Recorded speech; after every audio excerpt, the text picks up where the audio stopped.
Sir क्या नाम है आपका? मेरा नाम मनोज शर्मा है। सर कहाँ से आए हैं आप? मैं बिहार समस्तीपुर डिस्ट्रिक्ट से आया हूँ। सर संत रामपाल जी महाराज से जुड़े हुए आपको कितना समय हो गया? सर मुझे संत रामपाल जी महाराज से जुड़े हुए 22 सितंबर 2015 को 3 साल हो गए। संत रामपाल जी महाराज की शरण में आने से पहले आप क्या साधना करते थे? देखिए, संत रामपाल जी महाराज के शरण में आने से पहले जो संसारिक जो मेरे माता पिता जी करते थे, भाई शिव जी की पूजा करनी है, देवी की पूजा करनी है, छठ करना है। हमारी तरफ छठ का बहुत परंपरा है, तो छठ पूजा करना है, दिवाली मनानी है, तो ये सारे साधनाएं हम लोग किया करते थे। उन साधनाओं को करने से आपको क्या क्या लाभ हुए? जी, लाभ का तो अब पता लगा जब हम संत रामपाल जी महाराज के शरण में जुड़े हैं। लाभ तो कुछ भी नहीं हुआ करता था, भाई जो होना है वो होके ही रहता था, कुछ टलता नहीं था। अब उसको तो लाभ कह नहीं सकते। भाई हम साधना करते थे, साधना भी भाई जो हमारे घर वाले बता दिया करते थे उसी हिसाब से कर लिया करते थे। कभी हनुमान चालीसा पढ़ लिया, कभी कुछ पढ़ लिया। अब लाभ क्या होता था क्या नहीं होता था इसका तो कुछ समझ में नहीं आता था, क्योंकि दुख भी होते रहते थे, परेशानी भी होती रहती थी। अब उसमें लाभ कैसे बताएं, कुछ समझ में नहीं आता। लाभ का तो कुछ कह ही नहीं सकते लाभ। सर संत रामपाल जी महाराज से नाम दीक्षा लेने से आपको क्या लाभ हुआ? देखिए, संत रामपाल जी महाराज से नाम दीक्षा लेने के बाद लाभ का तो इतना जल्दी बताना बहुत मुश्किल है। 3 साल में कोई ऐसा दिन नहीं होगा जिस दिन लाभ ना हुआ हो। मुझे शर्म भी आती है, तकलीफ भी होता है अपने बारे में बोलते हुए कि परमात्मा स्वरूप सदगुरु रामपाल जी महाराज के शरण में जुड़ने के बाद मैं इंसान बना। जन्म तो लोग कहते हैं इंसान का हो गया और आपको दिखने को भी मिलेगा कि सारे इंसान हैं, लेकिन इंसान नहीं है। क्यों इंसान नहीं? मैं खुद को देखता हूँ। परमात्मा से जुड़ने से पहले सर मैं कॉन्ट्रैक्टर लाइन से हूँ और इंटीरियर का बिजनेस करता था, और हमारे लाइनों में नशा बहुत ज़्यादा किया जाता था। हम लोग सारे के सारे मतलब जितने भी यार दोस्त थे सब नशेरी थे। नशा करके घर में आता था, छोटा छोटा बच्चा है हमारा, बीवी है। शर्म भी आती है और मतलब तकलीफ भी होती है कि क्या वाकई में इंसान इसी को कहते हैं। जो माँ बाप भी बैठे हुए हैं, सबके सामने सिगरेट पी रहा हूँ, सबके सामने नशा कर रहा हूँ और ऐसे रह रहा हूँ जैसे हमें बहुत ज्ञान है। लेकिन परमात्मा के पास जुड़ने के बाद पता चला कि नहीं, हम लोग इंसान नहीं थे। इंसान तो अब हुए जब हम सतगुरु रामपाल जी महाराज के शरणों में आए, उनसे नाम दीक्षा लिया। सबसे पहले तो हमारे अंदर जितनी भी नशा थी वो सारा नशा हमने छोड़ दिया। आज बच्चे भी छोटे छोटे बच्चे थे, 7 साल के बच्चे हैं, वो कहते थे पापा आप सिगरेट पी रहे हो। अब मैं सिगरेट पीता था, धुआं जाती थी उनके शरीर में। ये भी हम महसूस करने के मतलब ये भी हम डिसाइड नहीं कर पाते थे। हम अपने आप को जेंटलमैन कहते हैं, एजुकेटेड कहते हैं। हमें इतनी भी समझ नहीं होती थी कि क्या मैं स्मोकिंग कर रहा हूँ और उस धुआं मेरे बच्चे को जा रहा है, क्या उसको नुकसान करेगा कि नहीं करेगा। तो किस बात का हम शिक्षित हैं? हम कोई भी शिक्षित नहीं हैं। हम सिर्फ रट लिए हैं, पढ़ लिए हैं और अपने आप को कह रहे हैं एजुकेटेड है। हम कोई भी एजुकेटेड नहीं। सिगरेट पे लिखा होता है smoking is injurious to health, फिर भी हम सिगरेट पी रहे होते हैं। तो क्या हम एजुकेटेड हैं? नहीं। एजुकेटेड तो अब हुए हैं जब हमें गुरु मिला है, हमें परमात्मा मिला है, हमें एक टीचर मिला है जो हमें संसारिक और आध्यात्मिक दोनों ज्ञान से परिचित कराया है। और परमात्मा ने हमें इस लायक बना दिया कि हम इस संसार में अब जी सकते हैं, अब अपने बच्चे को भी पाल सकते हैं, अपने बीवी के लिए भी जो कर्तव्य है वो कर सकते हैं। पहले तो यूं ही बस ये करते थे। हम परमात्मा से शायद नहीं जुड़ते। अगर हमारे को सुख होता और हम उसी तरह से नशा करते रहते तो शायद हम परमात्मा से नहीं जुड़ते।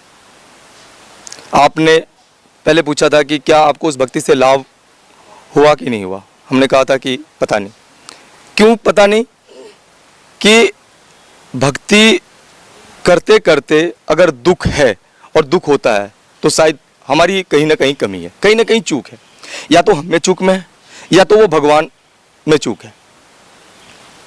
अगर मैं अपने बच्चे के लिए, मेरा छोटा सा बच्चा है, और अगर मैं अपने बच्चे की तकलीफ के लिए अगर कोशिश कर सकता हूँ तो वो परमपिता जिसको भगवान कहते हैं, अगर वाकई में वो भगवान है तो क्या उनमें इतनी समर्थ नहीं है? हम इंसानों इतना समर्थ नहीं है हम अगर अपने बच्चे को सुखी देखना चाहते हो तो क्या वो हमें सुखी देखना नहीं चाहते? तो फिर हमें क्यों तकलीफ में दे दिए? मैं खाने के लिए तरस गया। बच्चे की स्कूल की फीस भी नहीं पहुंच रही थी। मैं रेंट में रह रहा था, किराया नहीं पहुंच पा रहा था। बहुत सारे हमारे भाई बंद आज इस इंटरव्यू को देख भी रहे होंगे, जो हमें जानते होंगे कि मैं किस हालात में था। अचानक परमात्मा की कृपा हुई और एक भाई ने मुझे ज्ञान गंगा पकड़ा दिया और उस ज्ञान गंगा को पढ़ के मैं परमात्मा के शरण में जाके जुड़ गया। जुड़ने के बाद आज भगत जी, जो भी हमारे भाई बंधु हैं और जो देख रहे होंगे उनको पता होगा कि आज मैं किस हैसियत में, किस सुख में और किस ऐशो आराम में रह रहा हूँ। मालिक ने कोई चीज़ की कमी नहीं रखी। आज 3 साल के अंदर एक किराया पे रहने वाला, एक कारपेंटरी का काम करने वाला, मजदूर किस्म का आदमी आज एक कंपनी चला रहा है, सिर्फ 3 साल के अंदर। इससे ज़्यादा और लाभ मैं क्या गिनवा सकता हूँ? अपना मकान, अपना गाड़ी और हर सुख सुविधा। जो एक टाइम अगर ड्यूटी जा रहा है तो किराए के लिए, पैसे के लिए सोचना पड़ता था। घर में शाम को आ रहा है तो बच्चे के लिए दूध के पैसे के लिए सोचना पड़ता था। आज अगर कोई गाड़ी खरीदनी है तो भी सोचना नहीं पड़ता। तो ये कौन कर रहा है? आज सही भक्ति हमें मिली है। आज वो परमात्मा मिला है जिसको हम जन्मों जन्मों से खोज रहे थे। वो परमात्मा जिसको बाके में लोग कहते हैं सुखदाई, दुख न दे, वो परमात्मा आज मिला है सतगुरु रामपाल जी महाराज के रूप में, जिन्होंने सुख के सिवा कुछ नहीं दिया। परमात्मा ने 3 साल से मुझे हथेली पे उठा के रखा है। मैं सोचता हूँ और सुबह उठ के देखता हूँ वो पूरा हो जाता है। मैंने आपको बताया कि सतगुरु रामपाल जी महाराज से जुड़ने से पहले मेरे खाने के लाले भरे हुए थे। सतगुरु रामपाल जी महाराज से जुड़ने के बाद मुझे ये सारे सुख हुए। इससे ज़्यादा लाभ और क्या सुनाऊं मैं आपको सर? सर, संत रामपाल जी महाराज आपको किस प्रकार की साधना बताते हैं? आपके क्या विचार है इस बारे में? देखिए जी, पृथ्वी पे एक यही संत हैं जो शास्त्र विधि साधना बताते हैं। हम लोग आज से पहले जो भी साधना करते थे वो हमारे शास्त्रों में लिखे हुए नहीं हैं। हम शिव जी का पूजा करते थे, छठ मनाते थे, दुर्गा पूजा करते थे। ये कहीं भी शास्त्रों में नहीं लिखा हुआ है जी कि भाई इनकी पूजा करनी है। आप देवी पुराण पढ़ो तो उसमें देवी जी कहते हैं कि ब्रह्म की साधना करो। आप विष्णु पुराण पढ़ो तो उसमें विष्णु जी कहते हैं कि देवी की पूजा करो। शिव पुराण पढ़ो तो उसमें लोग कहते हैं शिव की पूजा करो। लेकिन करें किसकी पूजा? यहाँ पे सतगुरु रामपाल जी महाराज ने हमें सारे शास्त्रों को खोल करके उसका निचोड़ निकाल करके हमें दिखाया कि परमात्मा कौन है और भक्ति किनकी करनी है। तो गीता जी में भी लिखा हुआ है कि शास्त्रों अनुकूल भक्ति करनी चाहिए। जो शास्त्र की विपरीत भक्ति करते हैं उनको ना तो कोई लाभ होता है, ना तो कोई सिद्धियाँ मिलती है। और हम सब वही कर रहे हैं, शास्त्र के विपरीत। और सतगुरु रामपाल जी महाराज हमें शास्त्र के अनुकूल साधना करवाते हैं। शास्त्रों में लिखा हुआ है कि कहीं भी कोई भी इंसान किसी जीव की हत्या नहीं कर सकते, कोई नशा नहीं कर सकते। हम सब कर रहे हैं। आज हम नवरात्रि रख लिए, 10 दिन बाद जब दशहरा मना लिए, चलो भैया आज बकरा खाते हैं। तो क्या सर संत रामपाल जी महाराज का कोई भी अनुयायी नशा नहीं करता? बिल्कुल नहीं जी। संत रामपाल जी महाराज जब नाम दीक्षा देते हैं उससे पहले हमारे कुछ नियम होते हैं। संत रामपाल जी महाराज ने नियम लागू कर रखा है। वो नियम सबको फॉलो करना होता है। अगर उस नियम को फॉलो नहीं कर रहा है वो, तो वो हमारे सतगुरु रामपाल जी महाराज के शिष्य नहीं हो सकता। सर, संत रामपाल जी महाराज से नाम दीक्षा लेने से पहले क्या क्या नियम फॉलो करने होते हैं? देखिए जी, सतगुरु रामपाल जी महाराज से नाम दीक्षा लेने से पहले आपको सबसे पहले तो कोई भी तरीके नशा नहीं कर सकते आप। दूसरा, झूठ ठगी नहीं कर सकते आप। किसी भी देवी देवता का जो शास्त्र के विपरीत हो उनकी साधना नहीं कर सकते। दहेज नहीं ले सकते, किसी की बेईमानी नहीं कर सकते, चोरी नहीं कर सकते। यही सब है जी। सर, संत रामपाल जी महाराज से नाम दीक्षा लेने के लिए पैसे लिए जाते हैं, क्या ये सही है? नहीं जी, बिल्कुल असत्य है। हम जब आश्रम जाते थे तो हमें जींद स्टेशन से सतगुरु रामपाल जी महाराज की कृपा से निःशुल्क बस आया करती थी, जो बस हमें लेके जाया करता था। हम वहाँ पे जाते थे जब आश्रम में, तो हमारे खाने का, पीने का, रहने का, रज़ाई गद्दे भी निःशुल्क ही दिया जाता था। जितना बार खाना चाहो उतना बार खाओ, जितना बार चाय पीना उतना बार चाय पियो। वहाँ पे 1 रुपये भी देना मतलब कोई नहीं लेते थे। हम पूरे परिवार आज 3 साल से जुड़े हुए हैं, और वहाँ पे जब हमने देखा कि हमारे वर्ग के जो गरीब कास्ट के आपको 95% लोग हैं जिनके पास एक बार के किराया के लिए भी सोचना पड़ता है, तो वो क्या वहाँ पे पैसे देंगे? नहीं, ये गलत है। उनको इतना सुख सुविधा मिलता है, हम तो जब जाते हैं तो हम तो घर को भूल जाते हैं कि भाई घर से ज़्यादा सुख सुविधा हमें वहाँ पे मिलता है। तो ये जो पैसे लेने की बात जिसने भी फैलाई है वो सरासर झूठ है, बिल्कुल ही झूठ है। वहाँ पे कोई भी पैसा नहीं लिया जाता है। सर, संत रामपाल जी महाराज में आपकी अभी भी आस्था है? विश्वास बना है, बना रहेगा, और जब तक धरती पे रहूँगा तब तक वो परमात्मा ही रहेंगे हमारे। और विश्वास हम में क्या, हमारे जितने भी भगत हैं सब में बना हुआ रहता है। जब परमात्मा का पेशी होता है तब हम वहाँ जाते हैं लिए। तो अगर बना हुआ नहीं रहता तो क्या मिलने के लिए जाते, या कोई मिलने के लिए जाता? नहीं जाता।